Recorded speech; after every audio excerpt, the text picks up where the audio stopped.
हाँ, तो आज के क्लास में हम लोग स्टार्ट करेंगे।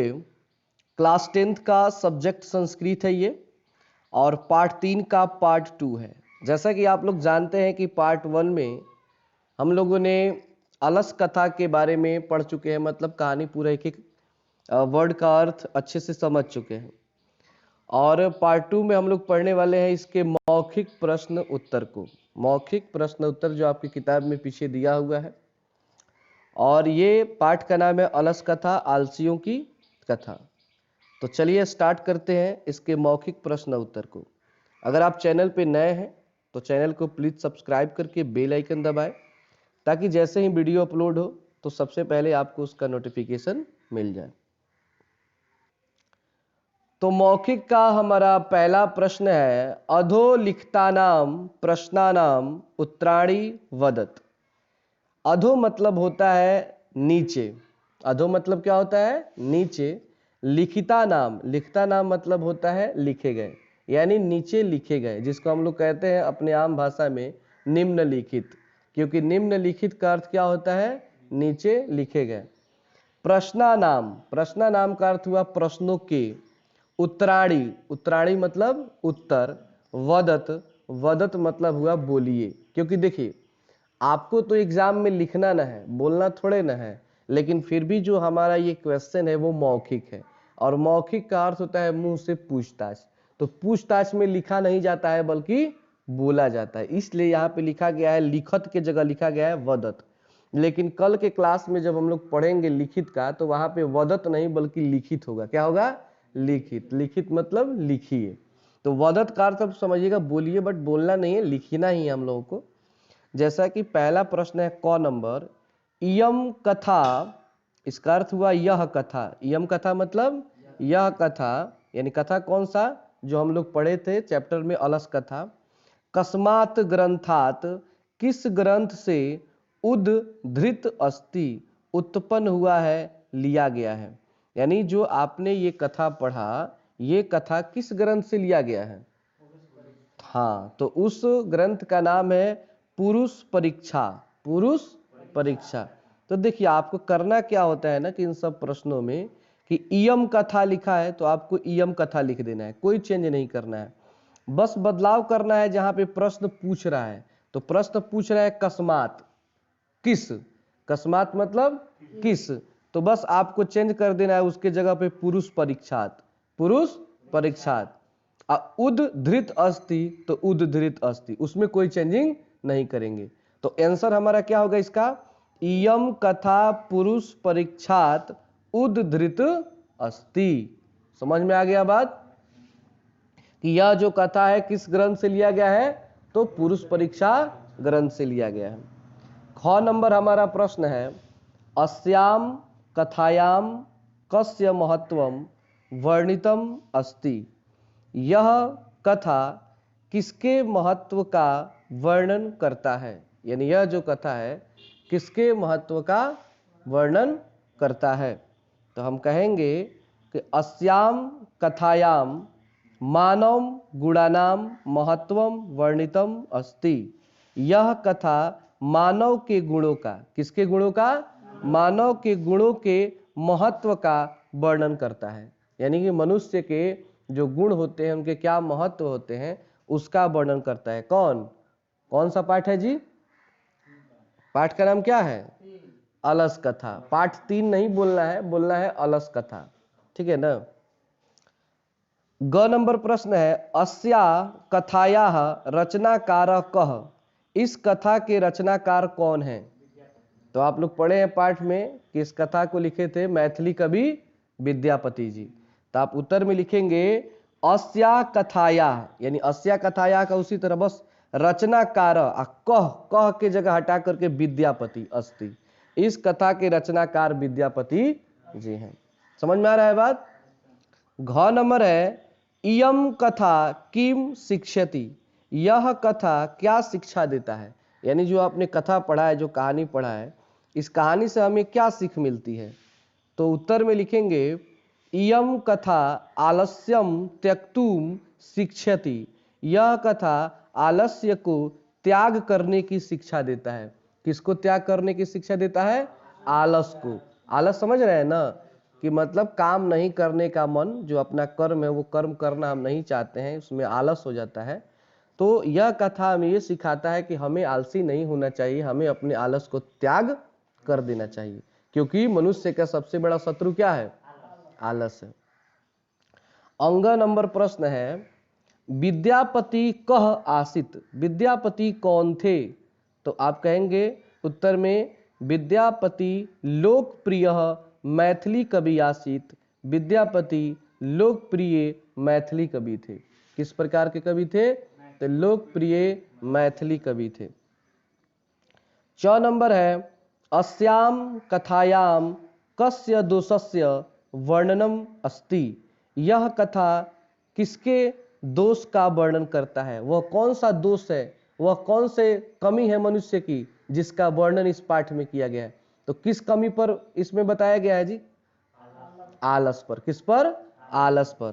कि तो उत्तर में हम लिखेंगे अस्य कथायाम आलस्य दोषस्य वर्णनम अस्ति, यह कथा आलस के दोष का वर्णन करता है कि मनुष्य के अंदर एक कमी है आलस, जिसका वर्णन इस पाठ में किया गया है।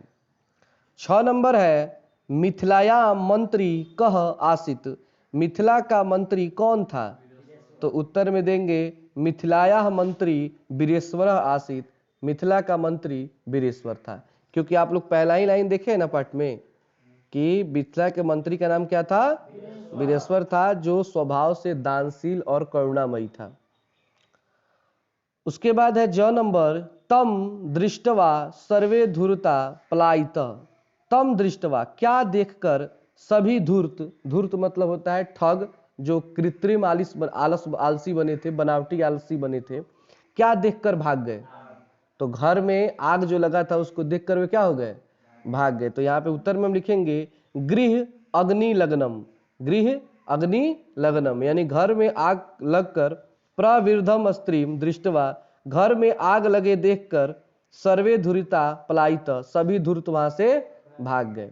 और अंतिम प्रश्न है 1 नंबर का, अलस शालायाम बहु द्रव्य व्ययम दृष्टवा तनि योग पुरुष किम परामृष्टम। अलसशाला, अलसशाला मतलब आलसियों का घर, जिसमें आलसी लोग रहते थे उसको क्या कहता है? अलसशाला। बहु द्रव्य व्ययम, बहु मतलब होता है अधिक, द्रव्य मतलब होता है पदार्थ, और व्यय मतलब होता है खर्च। अधिक पदार्थों के खर्च को दृष्टवा देखते हुए, तनि योग पुरुष, यानी जिस योगी पुरुष से मंत्री ने जो राय लिया था, किम परामृष्टम, क्या परामर्श दिए, क्या राय दिए?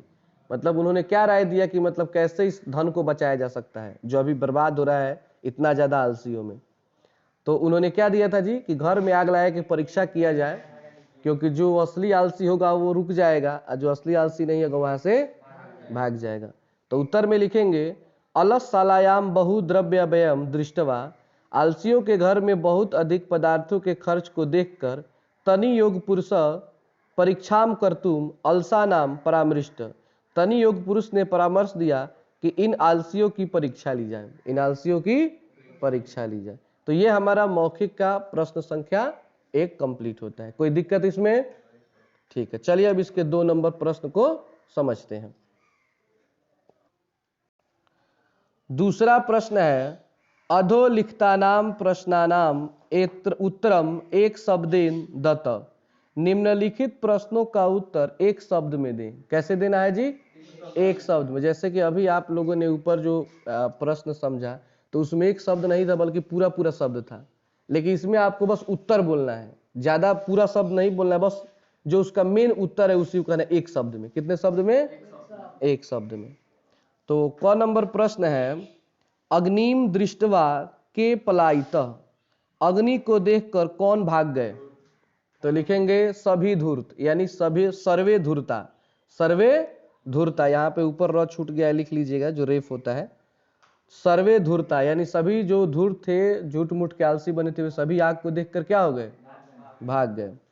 ख नंबर है, कति, कति मतलब होता है कितने, कति मतलब कितने, पुरुषः सुप्ता आसन, कितने पुरुष सोए हुए थे, यानी कि उस घर में कितने पुरुष सोए हुए थे जब आग लग गया था? तो 4 थे। तो 4 का संस्कृत होता है चतवारः, क्या होता है? चत्वारः। तो उत्तर क्या होगा? चत्वारः। ग नंबर है एकः पुरुषः किम अवदत्, पहले पुरुष ने क्या कहा? यानी कि जो चारों सोए थे तो ये क्या कहता है कि हल्ला क्यों किए हुए हो? यानी उसका संस्कृत में कहेंगे कथमहम कुलाहलः, कथमहम कुलाहलः, ए हल्ला या शोरगुल क्यों कर रहे हो, क्या हल्ला हुआ है? दूसरा प्रश्न है द्वितीय पुरुषः किम अवदत्, दूसरे पुरुष ने क्या कहा? तो दूसरे पुरुष ने कहा कि अस्मि गृहे अग्नि लग्नो अस्ति, शायद घर में आग लगा हुआ है। दूसरे ने क्या जवाब दिया? कि शायद घर में आग लगा हुआ है। पहले ने पूछा कि हल्ला क्यों हुआ है, कोलाहल क्यों मचा हुआ है? हल्ला मतलब होता है शोरगुल या मतलब शोरगुल। और तो दूसरे ने जवाब क्या दिया?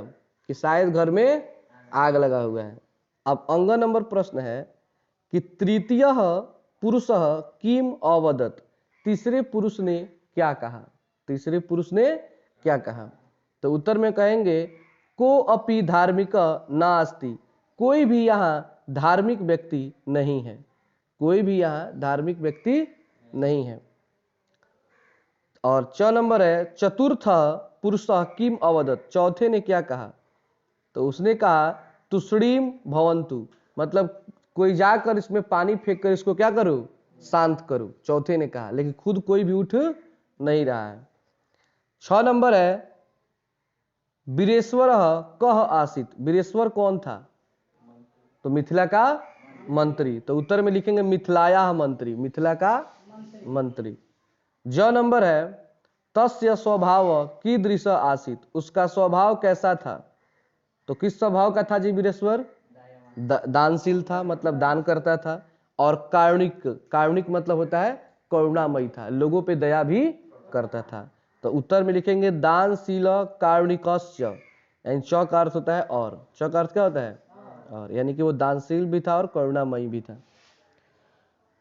और इसका ये लास्ट है झ नंबर अलसा नाम सुखम दृष्टवा, आलसियों के सुख को देखकर, आलसियों के सुख को देखकर के कृत्रिम आलस्यम दर्शयित्वा भोजनम गृहंती सम, कौन कृत्रिम आलसी बनकर, मतलब झूठ मूठ का आलसी बनकर भोजन ग्रहण करने लगा? मतलब वो कौन थे जो झूठ मूठ का आलसी बन गए और भोजन ग्रहण करने लगे?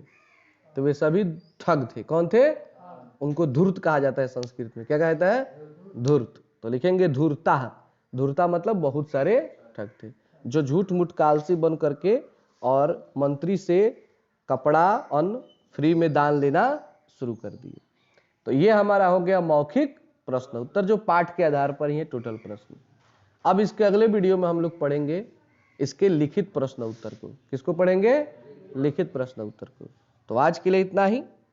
और अगर आप इसी तरह वीडियो देखना चाहते हैं तो चैनल को सब्सक्राइब करके, अगर वीडियो अच्छा लगा हो तो प्लीज़ लाइक कर दे इसे। और फिर मिलते हैं नेक्स्ट टॉपिक में।